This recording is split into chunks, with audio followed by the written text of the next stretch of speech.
Welcome to Icon Coaching. My name's Kirk and I'm one of the coaches. The key is to get started.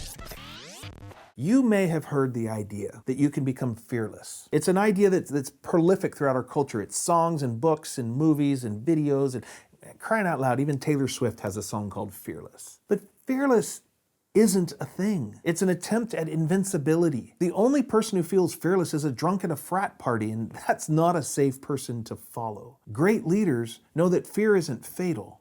It's for something. I want to tell you a story that will illustrate what I think fear is for. Now, this story's not true, but it could be. In Northern Europe, back in the Middle Ages, they knew two things for sure. One, that there was a known world, and they could map the known world. They could draw maps that would get them from here to there. They also knew there was an unknown world. They knew there was stuff out there, they just didn't know what it was. And their maps at the boundary would get a little bit fuzzy, and then they just didn't know what to draw. The second thing they knew for sure is that dragons were real. And you want to know where your dragons are because they're dangerous. So the map makers would draw these maps of the known world, but they had never seen a dragon before. And so they would put the dragons out in the unknown world, and you can actually find these maps. This is a real thing. They put dragons all over the place. Then they would send adventurers out to go look at and explore this unknown world, and they would come back and tell stories of what they found. The map makers could draw bigger and more detailed maps. But the adventurers never found a dragon. And so we learned a third thing. Dragons always live in the unknown world. It's actually where they belong. And so they would just move them.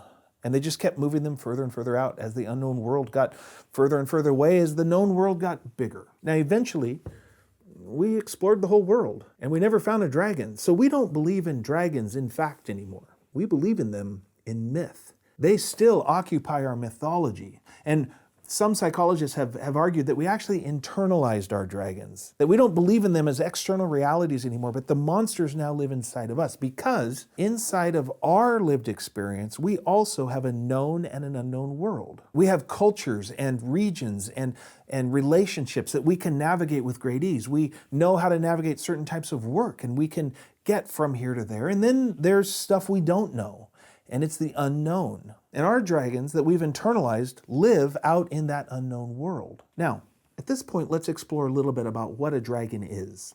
It's a mythological creature that has 5 very significant attributes, 5 things that humans are afraid of. Dragons have big claws and 4 legs that run like this, the lions.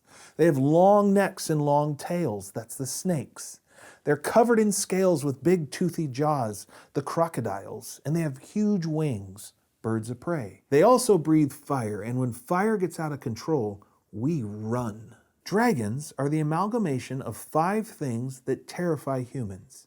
Dragons are a mythological representation of fear, and we put them out in the unknown because we are fundamentally afraid of the unknown. So let me show you on the board how this works. We have a world that we can navigate. It's our known world. And we have an unknown world. And every time we come to the boundary between those two, we experience fear.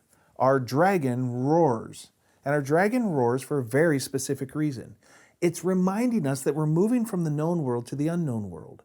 It's reminding us that in the known world, we can have confidence. We've done it before. We know how to navigate this. We know what happens if I do that or do this. But out in the unknown world, we don't know. You can't have confidence out here. You need to have courage. A dragon roars to remind you to switch from confidence to courage. But there's also this spot right around the edge called the sorta known world.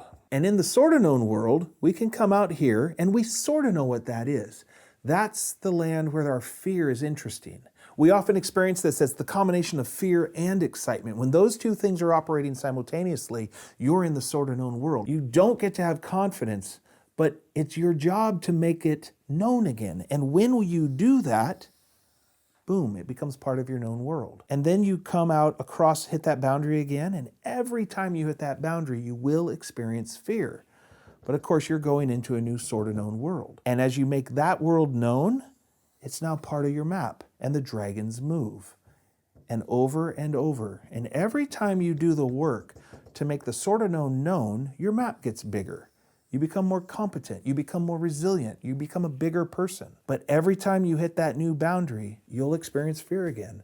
Because you don't kill dragons. You don't slay dragons. You don't conquer dragons. You move dragons. And you move them out in the unknown. And the unknown world goes forever. You will always have a dragon. In fact, your dragon probably has a name, and it's your fear. It's your dragon. There's another piece about the dragon mythology. It's fascinating. We recently saw the movie The Hobbit. And in The Hobbit, it's a classic dragon story. And there's a dragon who stole all the dwarf gold. Have you ever wondered why a dragon wants to hoard gold?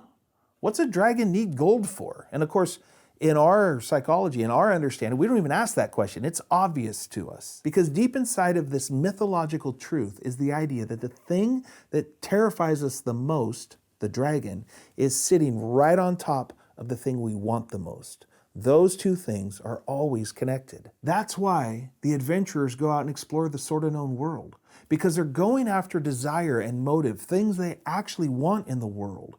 And of course there's a dragon sitting on top of it. It's to remind you that the only way to get what you want is to have the courage to go after it. And the dragon is there to remind you of that, to make sure that you don't walk into the unknown with confidence, because you've never done it before.